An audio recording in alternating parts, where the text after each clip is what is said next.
Oke, Assalamualaikum warahmatullahi wabarakatuh. Kembali dengan Himar Rahmat Farijal, mahasiswa PPG dalam jabatan kategori 1 untuk jurusan Pendidikan Pancasila dan Kewarganegaraan. Nah, untuk melengkapi LK 1.2 mengenai literaturnya ada berbagai dari sumber, salah satunya adalah wawancara. Di samping saya sudah ada Ibu Wakil Kepala Sekolah Bidang Kurikulum, Ibu Sri Ernawati ya Bu ya? Bu Sri Erna Mulyati SPD, Wakil Kepala Sekolah Bidang Kurikulum.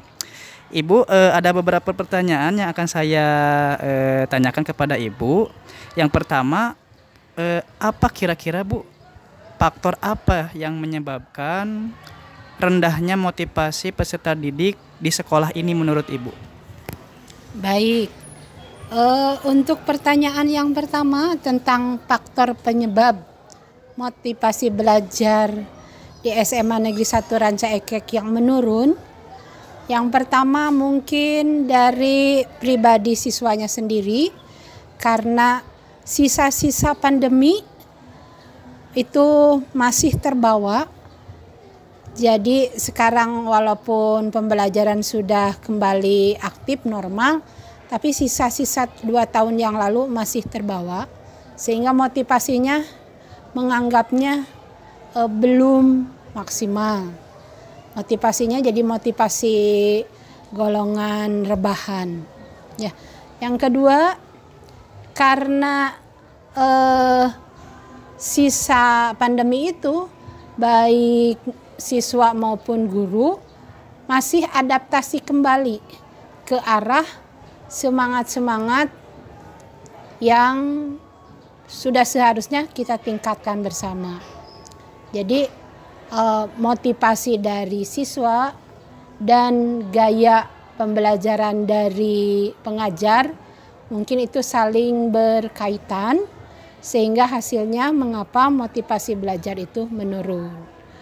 Untuk pengajar mungkin di KBM-nya monoton, kurang mengeksplor kemampuan guru untuk bisa memberikan metode atau gaya mengajar yang lebih merdeka, yang lebih bervariasi, sehingga membangkitkan rasa ingin tahu dari siswa menjadi lebih gitu. Mungkin itu untuk jawaban pertanyaan yang pertama. Baik, Ibu terima kasih atas pertanyaan dan jawabannya. Kemudian yang kedua, kira-kira apa Bu penyebabnya disiplin peserta didik di sini itu sangat berkurang gitu Bu? Baiklah, untuk pertanyaan kedua, rendahnya disiplin peserta didik dalam pembelajaran, kalau menurut saya itu ada kaitannya dengan pertanyaan pertama. Pertanyaan pertama itu kan tadi tentang rendahnya motivasi belajar. Salah satunya yaitu kurang disiplin, si anak kurang disiplin dalam memanage waktu. Kurang disiplin untuk menggapai cita-citanya. Mungkin cita-cita tinggi tapi gaya belajarnya kurang, ya akan membangkitkan hasil akhir yang pertama tadi, motivasinya akan rendah. Jadi seperti ini, kalau siswa-siswa ditanya cita-citanya ternyata banyak berhubungan dengan IT ya, jadi YouTuber lah, jadi konten kreator, banyak itu anak-anak yang menjawab seperti itu. Tetapi karena dia kurang disiplin, jadi leha-leha untuk mencari ilmu-ilmu baru tentang tadi konten kreator, salah satunya itu kan salah satunya harus aktif mencari hal yang dikatakanlah baru, sedangkan dirinya sendiri disiplinnya masih kurang. Karena menurut saya sebagai pengajar, di dalam tanda kutip disiplin diri itu yang paling utama. Dengan disiplin diri semua cita-cita insya Allah akan tercapai. Contoh, misalnya tadi bangun tidur. Kalau dia tidak disiplin untuk bangun tepat waktu, sholat dulu, mandi dulu, sarapan dulu, mungkin ke sekolahnya akan datang tepat waktu. Tapi ini karena tidak disiplin, dia bangunnya siang, sholat subuhnya juga kesiangan, mungkin ke sekolahnya juga terburu-buru. Itu salah satunya itu disiplin yang kurang.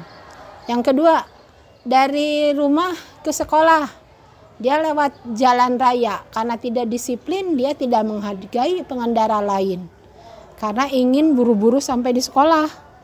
Ya, tidak disiplin itu salah satunya itu harus menghargai pengguna jalan orang lain gitu. Salah satu itu menurut saya sebagai kacamata guru gitu. Jadi mengapa rendah? Banyak faktor, baik dirinya sendiri, lingkungan rumah, lingkungan pergaulan, lingkungan sekolah, itu akan menyebabkan mengapa motivasi yang diawali dengan disiplin itu yang saling berhubungan. Disiplin kurang, mengakibatkan motivasi rendah.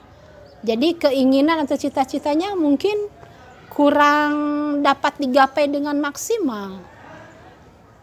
Karena itu kira-kira mengapa masih rendah disiplin kita. Walaupun di sekolah SMA Ranca Ekek sudah mencoba menerapkan disiplin waktu yang pertama. Harus masuk sekolah itu jam 7. Jam 7 pagar digembok. Itu salah satu solusi untuk disiplin anak masih bisa dibangkitkan lagi. Sehingga cita-cita anak, cita-cita orang tuanya, nama baik sekolah, saling berhubungan dan mudah-mudahan berakhir dengan baik. Itu mungkin. Mangga Pak. Oke, terima kasih Ibu atas waktu dan kesempatannya. Terima kasih. Assalamualaikum warahmatullahi wabarakatuh. Waalaikumsalam warahmatullahi wabarakatuh. Assalamualaikum warahmatullahi wabarakatuh. Perkenalkan saya Hilman Rahmat Farijal, mahasiswa PPG dalam jabatan kategori 1 2023 di Universitas Pendidikan Indonesia, jurusan Pendidikan Pancasila dan Kewarganegaraan. Untuk melengkapi berbagai literatur dan teori ada di situ wawancara. Nah, untuk wawancara sekarang saya akan mewawancarai Bapak Haldi Rizkiawan SPD. Beliau adalah staf kesiswaan dan juga guru penggerak. Bagaimana Pak Haldi? Sehat? Alhamdulillah. Apa kabarnya Pak Hilman? Alhamdulillah sehat. Baik Pak, ini mohon maaf mengganggu waktunya. Boleh saya mewawancari Bapak ya? Boleh, silakan. Yang pertama Pak, ini kira-kira menurut Bapak apa sih Pak faktor motivasi belajar peserta didik itu menurun Pak? Khususnya dalam pembelajaran PPKN juga, kan Bapak sebagai guru PPKN juga kelas 12. Oke. Jadi pertanyaan dari Bapak ini bagaimana motivasi siswa yang bisa menurun di pelajaran PPKN seperti itu ya? Iya betul Pak. Oke. Yang pertama kalau membicarakan tentang motivasi, udah jelas siswa itu harus memiliki motivasi intrinsik. Jadi dalam dirinya. Siapapun orang yang terus mengajak, dia tidak akan bisa berubah. Kenapa seperti itu? Karena motivasi terbesar dalam diri manusia itu adalah dari dirinya sendiri. Dan kita tidak bisa mengubah hal-hal yang begitu esensial kecuali dirinya sendiri, kayak gitu. Dan ini juga ada beberapa faktor ya, tidak hanya di dalam intrinsik aja. Mungkin saja siswa tersebut tidak punya tujuan yang jelas. Dia masih belum paham apa itu tujuan belajar gitu. Apa itu menjadi warga negara yang baik kayak gitu. Nah, itu masih belum paham. Mungkin itu salah satu faktornya juga yang sehingga siswa ini tidak berminat di mata pelajaran PPKN gitu. Selebihnya ada juga tuntutan-tuntutan mungkin dari orang tua yang memberatkan siswa. Ya, misalnya hal-hal yang orang tua zaman dulu kan selalu membicarakan tentang kamu harus ranking 1, kamu harus ranking yang terbaik. Nah, itu mungkin juga menjadi faktor. Dan salah satunya lagi adalah faktor orang tua ini sangat vital sekali, karena pendidikan pertama itu ada di pendidikan keluarga. Jadi keluarga harus bisa memantau secara jelas perkembangan anak. Itulah pentingnya kolaborasi sekolah dengan orang tua. Ya. Selain orang tua, mungkin juga faktor di masyarakatnya atau lingkungan.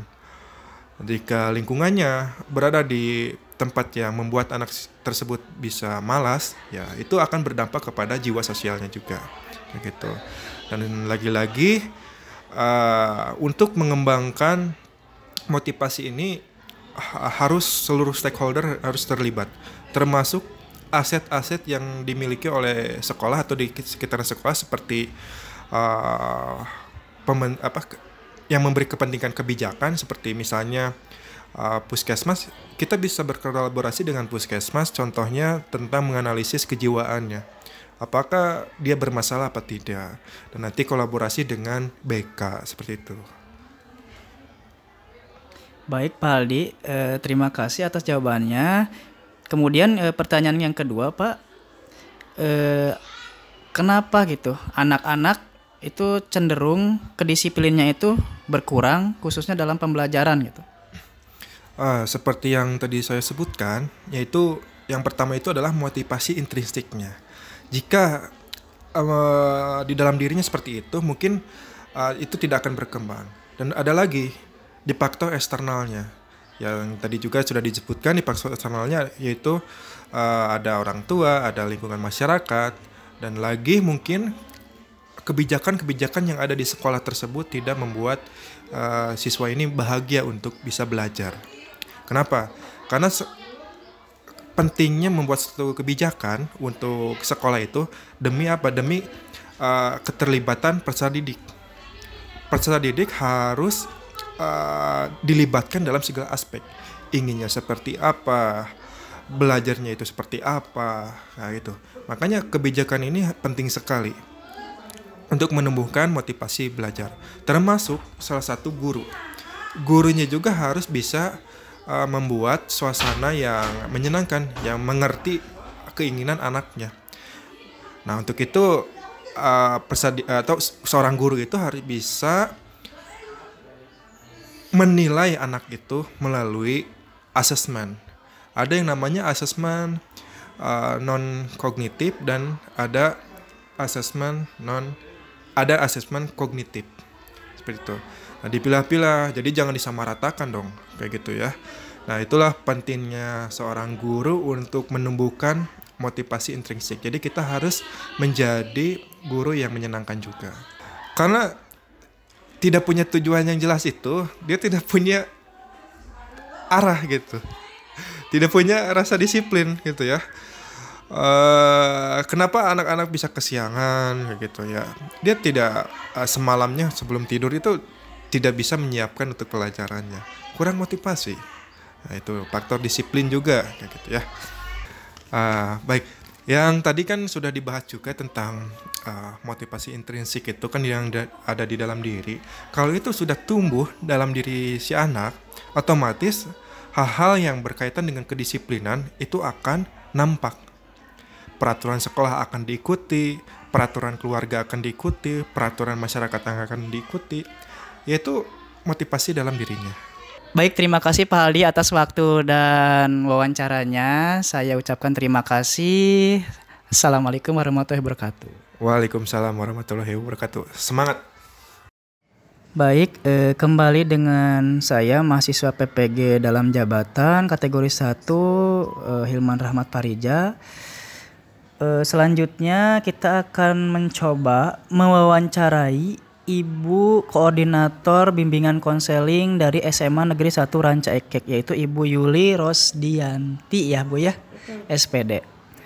Untuk pertanyaan nomor 1, Ibu mohon maaf mengganggu waktunya. Kira-kira faktor apa ya Bu ya untuk peserta didik itu motivasi untuk belajarnya itu berkurang gitu atau menurun? Ya. Bismillahirrahmanirrahim. Assalamualaikum warahmatullahi wabarakatuh. Baiklah, saya akan mencoba menjawab tentang pertanyaan dari Pak Hilman, yaitu mengenai faktor penyebab menurunnya motivasi belajar. Itu sebenarnya untuk motivasi belajar itu bisa dipengaruhi oleh berbagai faktor. Bisa dipengaruhi oleh faktor dari dirinya sendiri, ya. Dan juga bisa dipengaruhi oleh faktor di luar dirinya atau di lingkungannya. Yang berpengaruh dalam dirinya itu bisa dari minat siswa itu sendiri, ya. Jadi minat belajarnya menurun, sehingga motivasi belajarnya juga otomatis menurun. Yang kedua dari sikap siswa terhadap penerimaan pelajaran, ya, itu juga akan berpengaruh terhadap menurunnya motivasi belajar.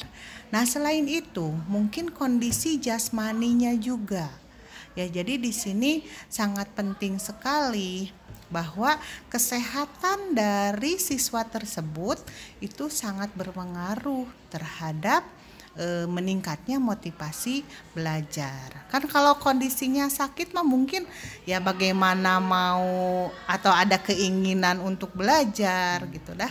Ya, jadi di sini kesehatan dari siswa tersebut juga sangat dibutuhkan selain dari sikap siswa itu sendiri. Ya, nah itu yang pengaruh dari dalam diri siswa. Dan untuk di luar siswa atau dari lingkungan yang mempengaruhi menurunnya motivasi belajar itu bisa dari lingkungan keluarganya. Mungkin anak tersebut kurang mendapatkan perhatian dari orang tuanya. Ya, mungkin orang tuanya sibuk, ya, sehingga tidak pernah menanyakan kondisi anaknya gimana di sekolah, ya, belajarnya gimana, PR-nya bagaimana. Mungkin itu orang tua karena saking sibuknya jadi nggak memperhatikan nih kebutuhan anaknya itu seperti apa gitu ya. Nah, itu dari lingkungan keluarganya. Mungkin juga dari lingkungan sosial masyarakatnya. Mungkin lingkungannya kurang mendukung dia untuk belajar dengan sungguh-sungguh. Misalkan ya lebih lingkungannya, misalkan remaja-remajanya lebih seneng nongkrong gitu ya, yang sekolah itu kurang, misalkan yang melanjutkan sekolah itu kurang sehingga banyak pengangguran gitu. Nah, itu juga mungkin bisa berpengaruh untuk motivasi belajar siswa tersebut. Yang ketiga mungkin lingkungan sekolahnya, ya, lingkungan teman sekelasnya mungkin kurang daya saingnya kurang gitu, sehingga tidak ada motivasi anak untuk maju gitu, untuk meningkatkan prestasi belajarnya. Nah, mungkin itu. Jadi sebenarnya menurunnya motivasi belajar siswa itu banyak faktor yang mempengaruhinya, ya. Mungkin itu. Jadi di sini mungkin pihak sekolah itu harus bisa merangsang gimana caranya supaya anak lebih menarik perhatiannya dalam pelajaran tersebut. Misalkan dengan menggunakan metode pelajaran yang lebih beragam sehingga siswa menarik untuk mempelajari pelajaran-pelajaran yang diberikan oleh Bapak dan Ibu guru. Mungkin itu, Pak. Baik, terima kasih Ibu. Kemudian yang pertanyaan kedua, faktor penyebab rendahnya disiplin peserta didik di sini itu apa, Bu? Khususnya dalam pembelajaran. Ya, mungkin hal ini juga ya sama, mungkin ini ada hubungannya, ada kaitannya dengan tadi menurunnya motivasi belajar. Itu turunnya motivasi belajar juga itu karena tidak mendisiplinkan dirinya gitu ya. Jadi kurang meningkatkan disiplin dirinya. Jadi lalai. Mungkin dia untuk bersekolah gitu ya tidak ada semangat belajar yang tinggi sehingga dia lalai. Kalau misalkan dia motivasi belajar rendah, otomatis untuk datang ke sekolah juga mungkin malas-malasan, ogah-ogahan ya. Di sini banyak sekali contoh misalkan anak yang kurang disiplin ya.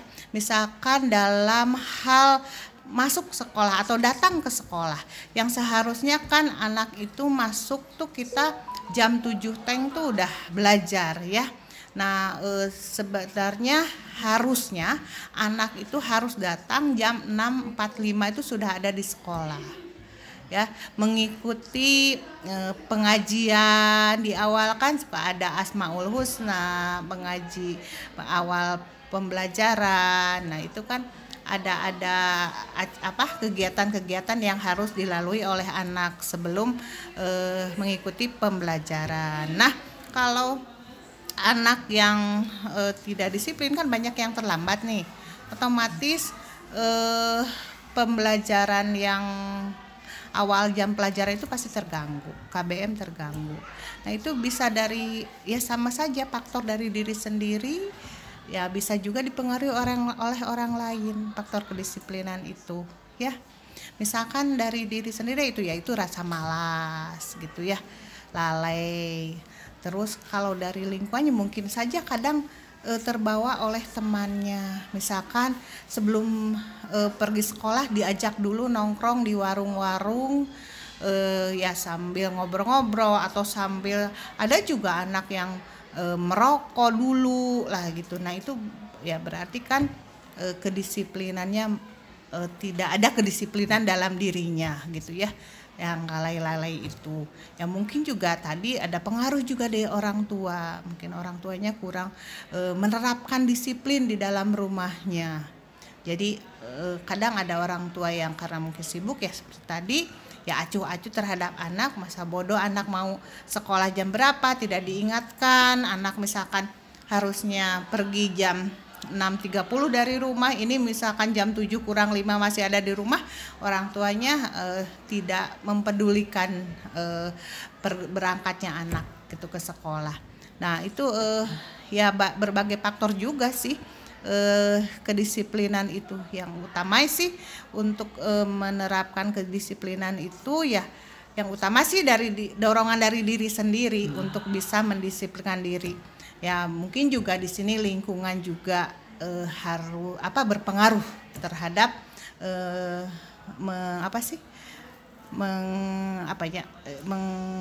menggerakkan kedisiplinan dari siswa tersebut. Ya mungkin di sini juga kan dari sekolah banyak upaya ya. Ya mungkin ya ada sanksi ya, anak yang lalai datang terlambat kan ada sanksinya. Misalkan dipanggil orang tuanya. Nah mudah-mudahan dengan adanya usaha atau upaya itu bisa sadar anak itu bahwa penting disiplin mendisiplinkan diri yaitu untuk masa depannya dia juga gitu ya. Dengan disiplin kan otomatis anak mungkin akan menjadi pembiasaan yang akan dibawa untuk jenjang pendidikan yang lebih tinggi gitu ya. Begitu cukup atau gimana?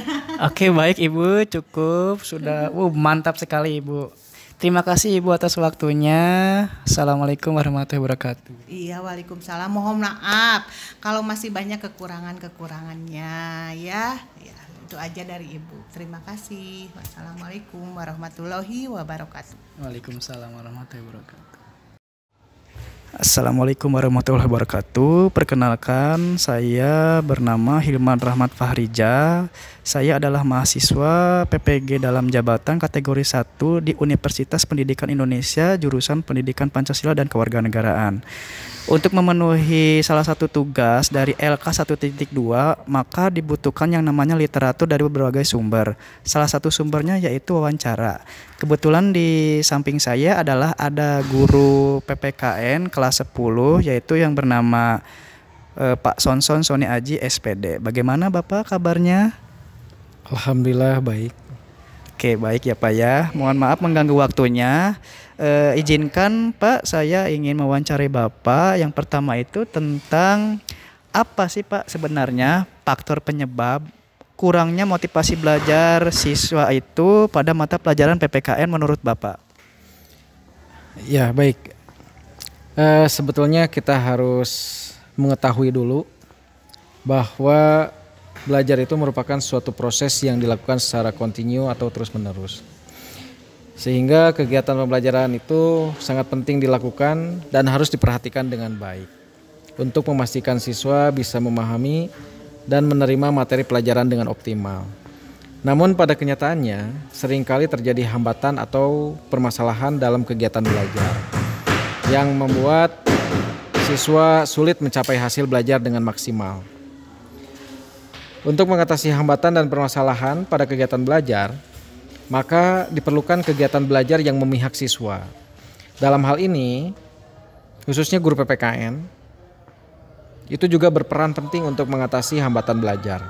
Misalnya dengan membuat kelas berjalan optimal, kondisi lingkungan sekolah baik, dan pembelajaran yang menyenangkan.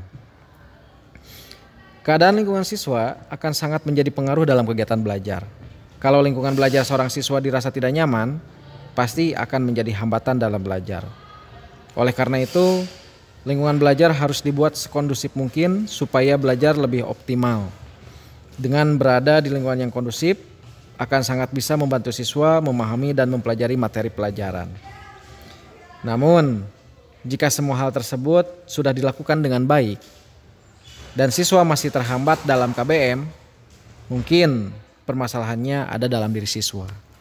Nah, untuk itu kita pun sebagai guru PPKN harus mengetahui dulu kira-kira faktor apa saja yang dapat menghambat belajar siswa. Yang memang disebabkan bisa saja dari faktor internal, yaitu kondisi siswa itu sendiri, atau faktor eksternal, yaitu kondisi dan lingkungan sekolah. Nah, dalam faktor internal, ini yang harus diketahui. Yang pertama, kondisi kesehatan siswa. Itu harus tahu guru itu, sehingga tidak menjudge bahwa guru itu ketika siswa tidak motivasi belajar, oh mungkin materi yang diberikan terlalu sulit. Nah, itu jadi internalnya. Kita lihat kondisi kesehatan siswa. Yang kedua, psikologisnya, apakah dia itu ada masalah atau tidak.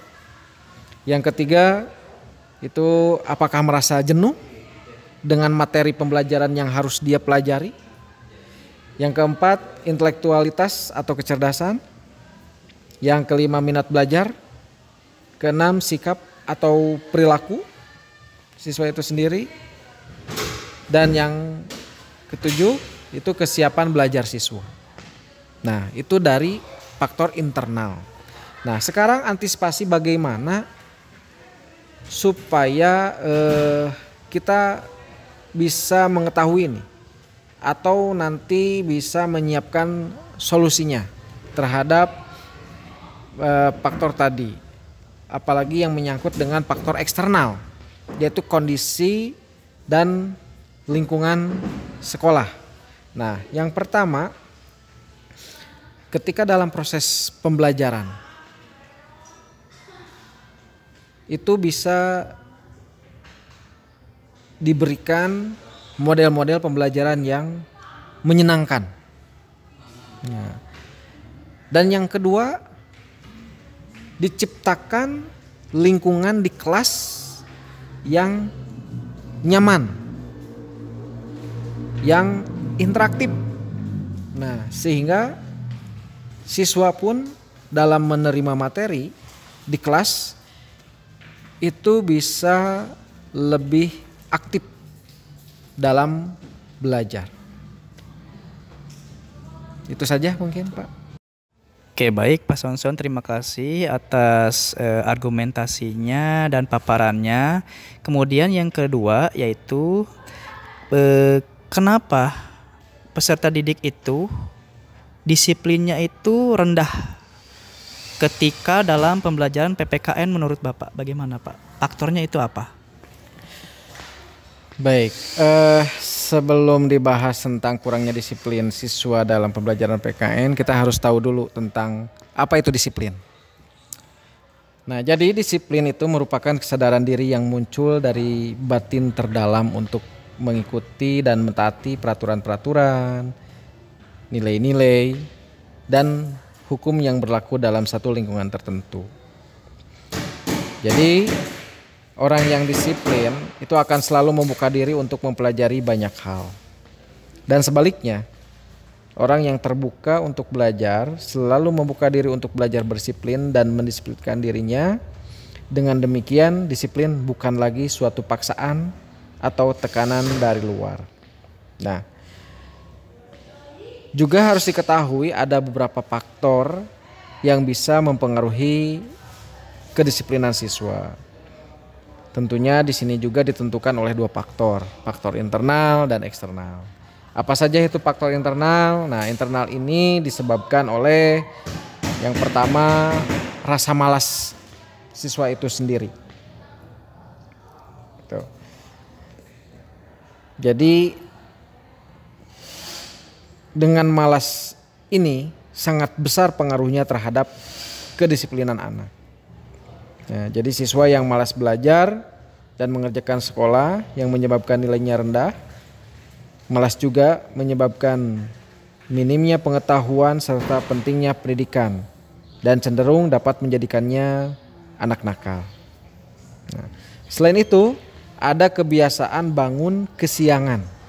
Nah, ini pun sama akan menghambat kedisiplinan siswa. Ya.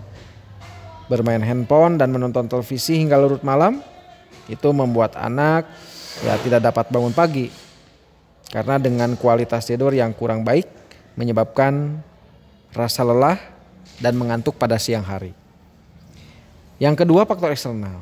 Nah, eksternal ini bisa disebabkan yang pertama adalah oleh pengaruh teman sebaya. Itu ya.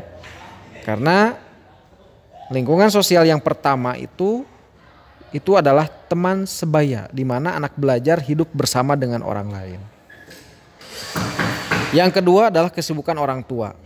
Nah, orang tua yang bekerja sebagai buruh konveksi umumnya bekerja dari pagi hingga sore hari.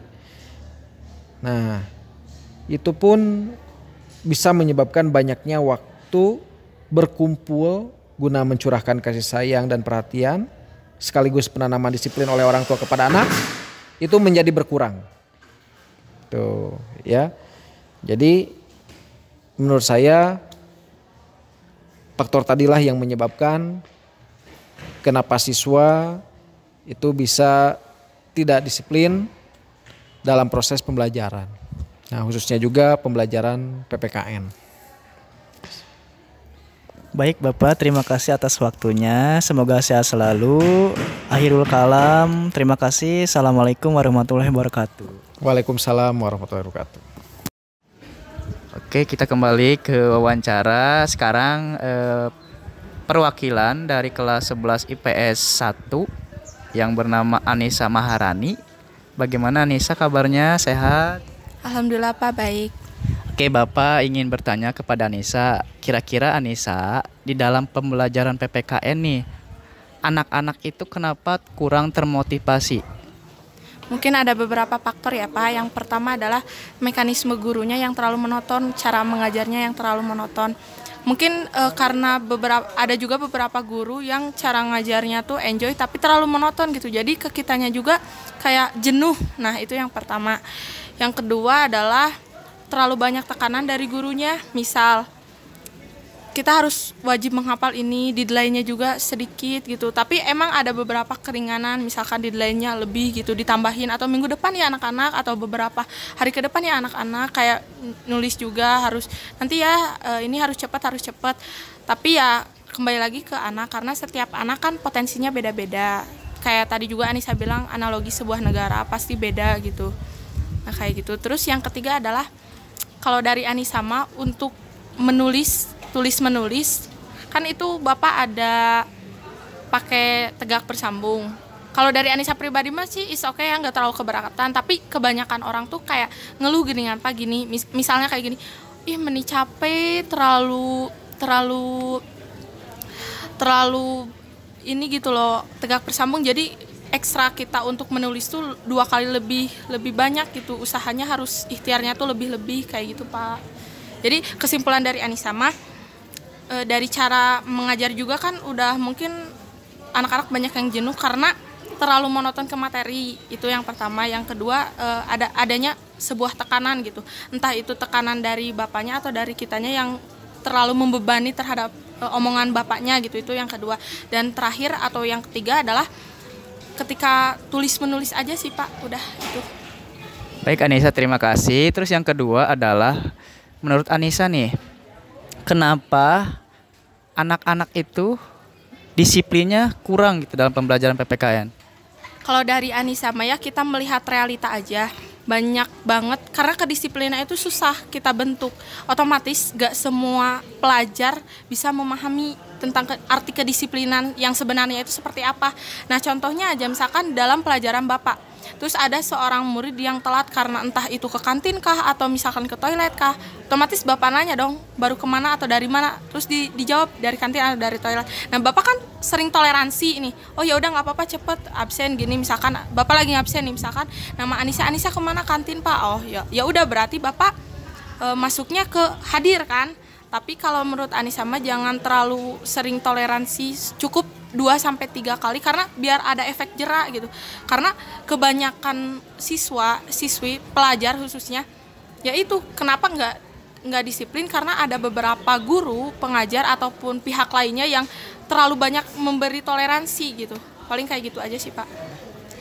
Terima kasih Anissa atas waktunya. Assalamualaikum warahmatullahi wabarakatuh. Waalaikumsalam warahmatullahi wabarakatuh.